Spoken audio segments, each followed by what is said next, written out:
right, so we are on the last lesson in our book, and then I think I mentioned this last week, but we'll kind of take a break from these types of lessons for the rest of the summer, and then once school starts up again, we'll start a new series with our two new class members, Jeremy and Samuel. John, you won't be the only boy anymore. Yeah. Are you happy about that or disappointed? Happy. Happy? That's good. All right, so lesson 30, the call of God. Actually, before we start, can somebody open us in prayer? Don't all jump at once. John, will you lead us in prayer? Jesus, please bless this lesson. We just thank you for all that we've been in church today and grow stronger in fellowship and Christianity with you, Lord. We pray that this lesson will go well and everybody would be able to take something home with them. In your name, amen. Amen. All right, so let's open up to 1 Thessalonians chapter 5.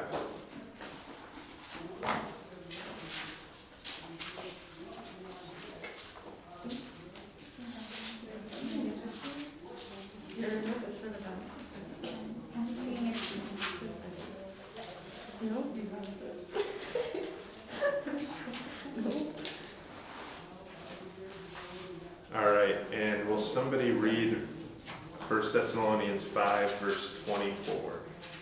Yes. Go ahead. Faithful is he that calleth you, who also will do it. Faithful is he that calleth you. So today, you can see by the title of your lesson, the call of God. That's what we're going to be talking about.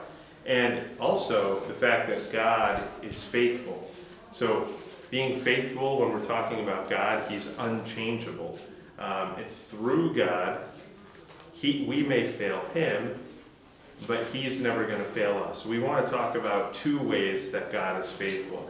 But in 1 Peter chapter 5, part of that verse is, he careth for you. So God is faithful because he cares for us. And there's a couple of ways that God shows his faithfulness. Number one, God is faithful to call us. And number two, God is faithful to do it. So I think those two things go hand in hand, and it's really important that we remember that they go hand in hand. So if God calls you to be a missionary in a country where you would need another language, if God has truly called you to do that, he's going to enable you to learn that language. If God calls you to go to a Christian college and you say, hey, I don't have the money to do that, God will be faithful to provide that for you. If God calls you to go witness to somebody out on the street and you say, well, I'm nervous or I stutter or I don't know what to say, God's going to give you the word. So if he calls you to do something, he's also going to give you the ability to be able to do that.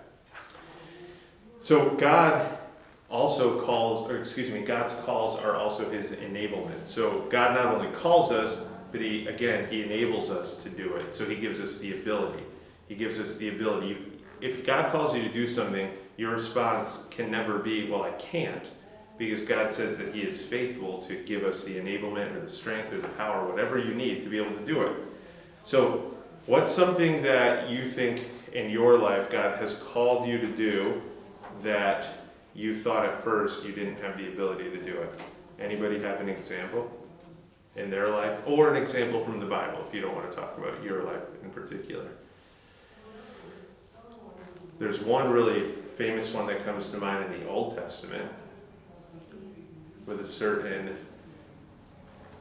former son of Pharaoh who killed somebody, ran away for 40 years. Joshua. Yeah, Moses, right? Remember when when God first called him after he had spent 40 years in the wilderness? He's 80 years old, and God says, hey, you're going to go back and tell Pharaoh to let my people go. And what was Moses' first response? I can't eat. He said what? I can't eat. Can't eat? Mm-hmm. No, he didn't say I can't eat. He said I can't speak. He said I'm not a good public speaker. Is anybody in here a good public speaker? No, sir. No. It's taken years of practice, but I've gotten pretty good at it. But when I first started, I wasn't very good at it. God didn't call me to be a public speaker, but God did in a way call Moses to, because he had to go talk to the most powerful person in the world at the time, Pharaoh. And he was a little nervous. He didn't want to do it. But God said, listen, Moses, I'm telling you to do it. I'm going to give you the ability to do it. And so Moses ended up obeying God, and God gave him those abilities. So I think sometimes we put the horse before the cart when God calls us to do something. So again, have you ever heard that expression? No. All right, when you're driving, think of the old 1800s, you're sitting in a horse and a buggy, the horse pulls the carriage. Yeah, you said we put the horse in front of the cart. We put the cart before the Oh, they horse. said we put the horse, I was like, No, that no. makes sense. Yeah, so the horse, maybe I did. The horse is supposed to be in front of the cart, but sometimes we put the cart before the horse. We get ahead of ourselves. So again, like using the example of money. So God calls us to go to teen camp one year, and that costs money. And you guys, a lot of you don't have jobs yet. So, and mom and dad say, hey, this year you guys have to, if you want to go to teen camp, you got to find the money yourself. You're like, well, I don't even have a job. I don't have how much it costs. But God called you to go do it.